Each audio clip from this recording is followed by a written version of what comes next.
There is one thing that I despise almost as much as racism: people who are rude and obnoxious towards you for no good reason, women who are fucked in the head, among other things. And that would be Bible Thumpers.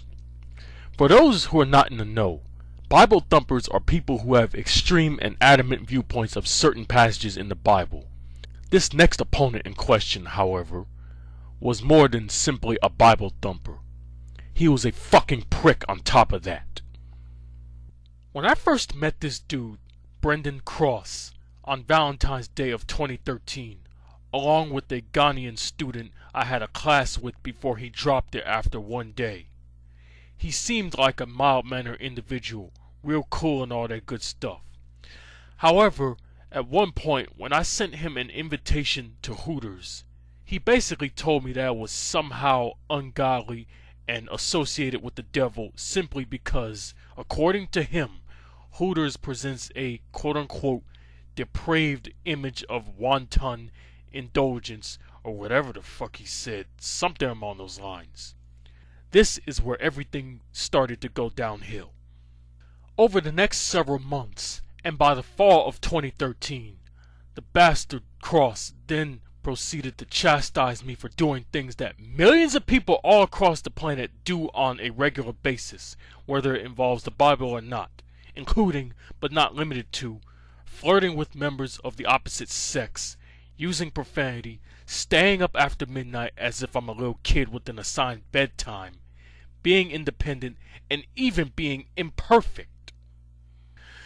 But what really pissed me off was the first one, flirting with women, because this knucklehead claimed that I'm somehow committing adultery just by looking at a woman, not groping them, kissing them inappropriately, e.g. on the lips or on the neck, or any other clear forms of sexual harassment or misconduct, just looking.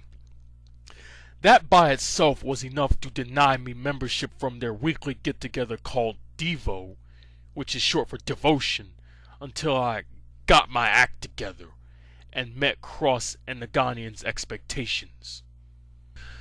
Shortly before Thanksgiving of that same year, I saw this guy's true colors and ultimately decided to abandon that Bible study group because I was not going to conform to a lifestyle that I was uncomfortable with by him condemning me each and every time for minor everyday things which he somehow considers as being quote-unquote crimes.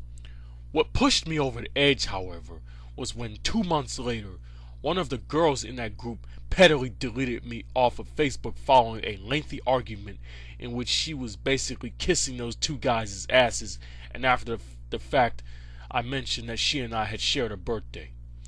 After months of hesitation, in March of 2014, this eventually inspired me and gave me 100% justified reason to cut all ties with Bitchass Cross once and for all.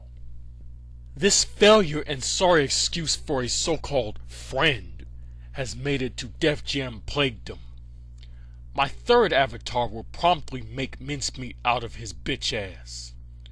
I will not allow any fucking prick, chode, or piss ass try to dictate what I can and can't do in my life as if I'm in the penitentiary or a totalitarian society.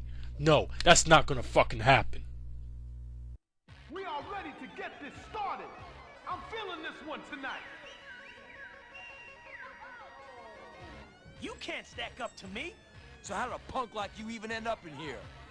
It's definitely about to drop.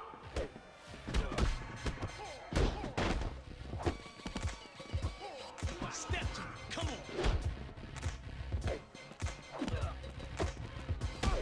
No, let's change it up. Now you're getting it. Yeah.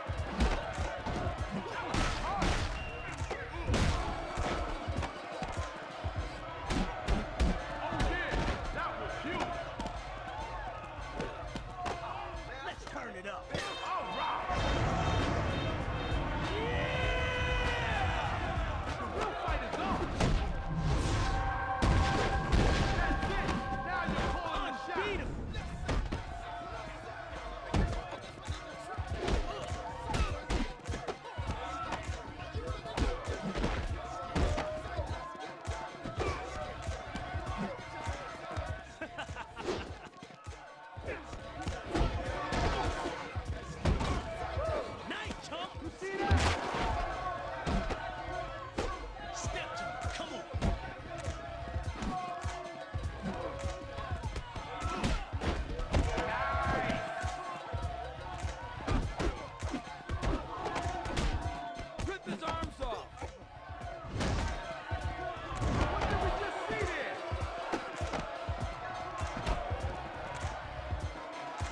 Game over, punk.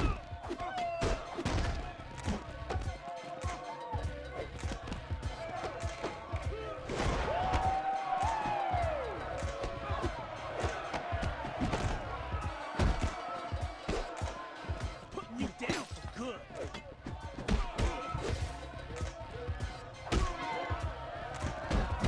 That was massive. Yeah, time to here, open up.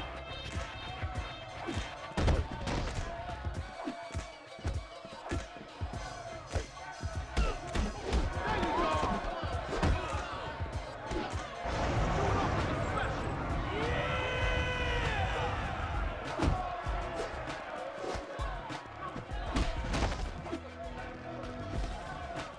Oh, you're dead now.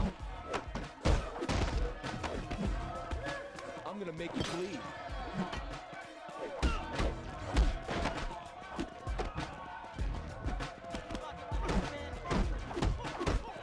This will break some bones.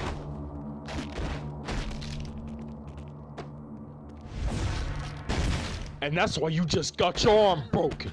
You will never, ever tell me what the fuck to do or how the fuck to live my life ever again.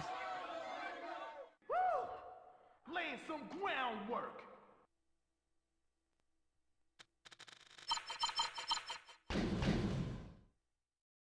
Sit, Toro, sit. Good boy.